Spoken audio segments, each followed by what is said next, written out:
आप सभी को आमलकी एकादशी व्रत की हार्दिक शुभकामनाएं। भगवान श्री हरिविष्णु अपनी कृपा सदैव आप पर बनाए रखें।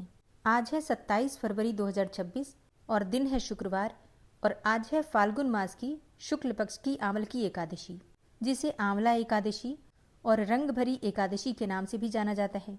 और इस दिन भगवान श्री हरिविष्णु और माता लक्ष्मी के साथ ही भगवान भोलेनाथ और माता पार्वती की भी विधि विधान से पूजा की जाती है। आज शिवलिंग पर अबीर अवश्य अर्पित कीजिए। दोस्तों, आज की वीडियो में आप सुनेंगे आंवला एकादशी व्रत की कथा।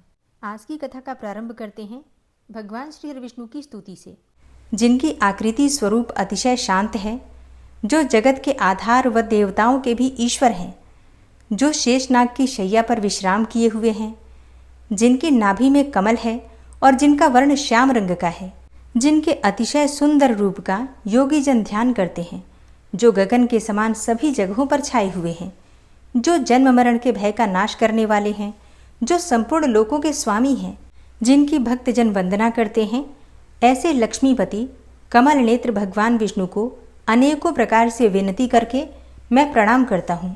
ब्रह्मा, शिव, वरुण, इंद्र, मरुदगण जिनकी दिव्य स्तोत्रों से स्तुति गाकर रिझाते हैं, सामवेद के गाने वाले अंग, पद, क्रम और उपनिषदों के सहित वेदों द्वारा जिनका गान करते हैं, योगी जन ध्यान में स्थित प्रसन्न हुए मन से जिनका दर्शन करते हैं, देवता और असुर जिनके अंत को नहीं पाते, उन नारायण को मैं नमस्कार करता हूँ। पौराणिक कथाओं के अनुसार जब भगवान श्री हरिविष्णु ने अपने नाभि कमल से भगवान ब्रह्मा जी की रचना की, तो ब्रह्मा जी के मन में ये विचार आया कि मेरी उत्पत्ति कैसे हुई। उन्होंने इस प्रश्न का उत्तर जानने के लिए बड़ी कठोर तपस्या की। तपस्या से जब भगवान श्री हरिविष्णु प्रसन्न हुए तो भगवान श्री हरिविष्णु ब्रह्मा जी के सम्मुख प्रकट हुए। उन्हें देखकर ब्रह्मा जी रोने लगे और ब्रह्मा जी के आंसू भगवान श्री हरिविष्णु के चरणों में गिर रहे थे। ब्रह्मा जी की ऐसी भावना देखकर भगवान श्री हरिविष्णु अत्यंत प्रसन्न हुए और ब्रह्मा जी के इन्हीं आंसुओं से आंवले के वृक्ष की उत्पत्ति हुई और इसलिए आंवले के वृक्ष को अत्यंत ही श्रेष्ठ माना जाता है और भगवान श्री हरिविष्णु का इस वृक्ष में वास माना जाता है। इसलिए आंवले के वृक्ष के नीचे बैठकर भगवान की पूजा करने और आंवला खाने तथा दान करने का विशेष महत्व आमलकी एकादशी पर माना जाता है। और आमलकी एकादशी की दूसरी कथा का संबंध है त्रेता युग से। ये कथा ब्रह्मर्षि वशिष्ठ जी और महाराज मांधाता के मध्य एक संवाद के स्वरूप में है, जिसका वर्णन स्वयं भगवान श्री कृष्ण ने धर्मराज युधिष्ठिर से किया है। धर्मराज युधिष्ठिर बोले, हे जनार्दन, आपने फाल्गुन मास की कृष्ण पक्ष की एकादशी का बड़ा ही अद्भुत वर्णन सुनाया है। अब आप फाल्गुन मास के शुक्ल पक्ष की एकादशी का क्या नाम है तथा उसकी विधि क्या है, कृपा करके आप मुझे बताइए। तब भगवान श्री कृष्ण बोले, हे राजन, फाल्गुन मास के शुक्ल पक्ष की एकादशी का नाम आमलकी एकादशी है। इस व्रत के करने से समस्त पाप नष्ट हो जाते हैं तथा इसके प्रभाव से 1000 गौदान का फल प्राप्त होता है। अब मैं आपको महर्षि वशिष्ठ द्वारा राजा मांधाता को सुनाई गई पौराणिक कथा का वर्णन करता हूँ। आप ध्यानपूर्वक सुनिए। त्रेता युग में एक दिन महाराज मांधाता ने ब्रह्मर्षि वशिष्ठ जी से अनुरोध किया कि हे मुनिवर, यदि आप मुझसे प्रसन्न हैं तो कृपा पूर्वक मुझे कोई ऐसा व्रत बतलाएं जिसको करने से मेरा सब प्रकार से कल्याण हो। महर्षि वशिष्ठ ने उत्तर दिया, हे राजन, यो तो सभी व्रत उत्तम हैं, परंतु इनमें सर्वोत्तम है आमलकी एकादशी का व्रत। फाल्गुन मास के शुक्ल पक्ष की इस आमलकी एकादशी का व्रत करने से सभी पाप नष्ट हो जाते हैं। इस व्रत को करने से 1000 गायों के दान करने के बराबर पुण्यफल प्राप्त होता है। इस बारे में एक कथा मैं आपसे सुनाता हूँ, आप ध्यानपूर्वक सुनिए। वैदिक नामक एक नगर में ब्राह्मण, क्षत्रिय, वैश्य और शूद्र चारों वर्णों के परिवार आनंद पूर्वक रहा करते थे। वहां पर सदैव वेद ध्वनि गूंजा करती थी। पापी, दुराचारी तथा नास्तिक कोई नहीं था। उस नगर में चैत्ररथ नाम का एक चंद्रवंशी राजा राज्य करता था। सभी नगरवासी भगवान विष्णु के परम भक्त थे और सभी नियम पूर्वक एकादशियों का व्रत भी किया करते थे। प्रत्येक वर्ष के समान फाल्गुन मास के शुक्ल पक्ष की आमलकी एकादशी आई। उस दिन राजा, प्रजा तथा बाल वृद्ध सबने हर्षपूर्वक व्रत किया।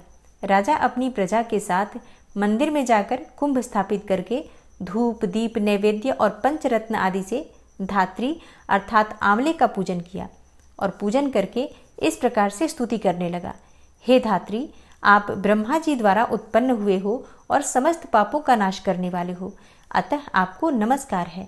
अब आप मेरा अर्घ्य स्वीकार करें। आप रामचंद्र जी द्वारा सम्मानित हो। मैं आपसे प्रार्थना करता हूँ कि आप मेरे समस्त पापों को समूल नष्ट करें। उस मंदिर में सबने रात्रि को जागरण किया। रात के समय वहां पर एक बहेलिया आया जो अत्यंत पापी और दुराचारी था। वह अपने कुटुंब का पालन जीव हिंसा करके किया करता था। उस दिन उसे कोई शिकार नहीं मिला, अतः निराहार रहना पड़ा। भूख तथा प्यास से अत्यंत व्याकुल होकर वह बहेलिया मंदिर के एक कोने में बैठ गया और विष्णु भगवान तथा एकादशी महात्म्य की कथा सुनने लगा। और इस प्रकार अन्य मनुष्यों की भांति उसने भी सारी रात जागकर ही बिताई। प्रातःकाल घर आकर उसने भोजन किया। कुछ समय के बाद उस बहेलिये की मृत्यु हो गई। आमलकी एकादशी का व्रत और जागरण करने के कारण अगले जन्म में उस बहेलिये ने राजा चित्ररथ के घर जन्म लिया। उसका नाम वसुरथ रखा गया। युवा होने पर वह चतुरंगिणी सेना तथा धन धान्य से युक्त होकर 10,000 ग्रामों का पालन करने लगा। वह तेज में सूर्य के समान, कांति में चंद्रमा के समान, वीरता में भगवान विष्णु के समान तथा क्षमा में पृथ्वी के समान था। वह अत्यंत धार्मिक, सत्यवादी, कर्मवीर एवं विष्णु भक्त राजा बना। प्रजा का समान भाव से पालन, यज्ञ करना तथा दान देना उसका नित्य का कर्तव्य था। एक दिन राजा वसुरथ शिकार खेलने के लिए वन गया। दैव योग से वह मार्ग भूल गया और रात्रि हो जाने पर उसी वन में एक वृक्ष के नीचे सो गया। थोड़ी देर के बाद वहां पर पहाड़ी म्लेच्छ आए और राजा को अकेला देखकर मारो मारो की आवाज लगाते हुए वसुरथ की ओर दौड़े। वे म्लेच्छ कहने लगे कि इसी दुष्ट राजा ने हमारे माता पिता, पुत्र पौत्र आदि अनेक संबंधियों को मारा है तथा देश से निकाल दिया है, अतएव इसको अवश्य ही मारना चाहिए। ऐसा कहकर वे म्लेच्छ अस्त्रों का प्रहार करने लगे।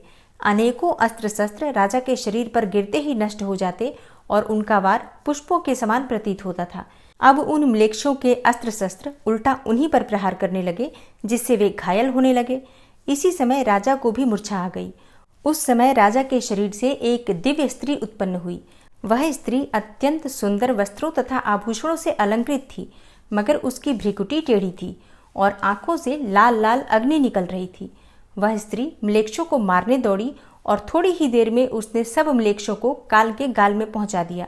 जब राजा सोकर उठा तो उन म्लेच्छों को मरा हुआ देखकर सोचने लगा कि इन शत्रुओं को किसने मारा है।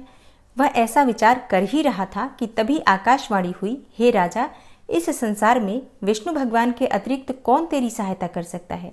इस आकाशवाणी को सुनकर राजा अपने नगर को चला आया और सुखपूर्वक राज्य करने लगा। महर्षि वशिष्ठ जी आगे बोले, हे राजन, यह आमलकी एकादशी के व्रत का प्रभाव था। जो मनुष्य इस आमलकी एकादशी का व्रत करते हैं वे सभी कार्यों में सफल होकर अंत में विष्णु लोक को प्राप्त होते हैं। तो प्रेम से बोलिए, भगवान श्री हरि विष्णु की जय, एकादशी माता की जय। जय जय श्री कृष्णा, जय श्री राधे।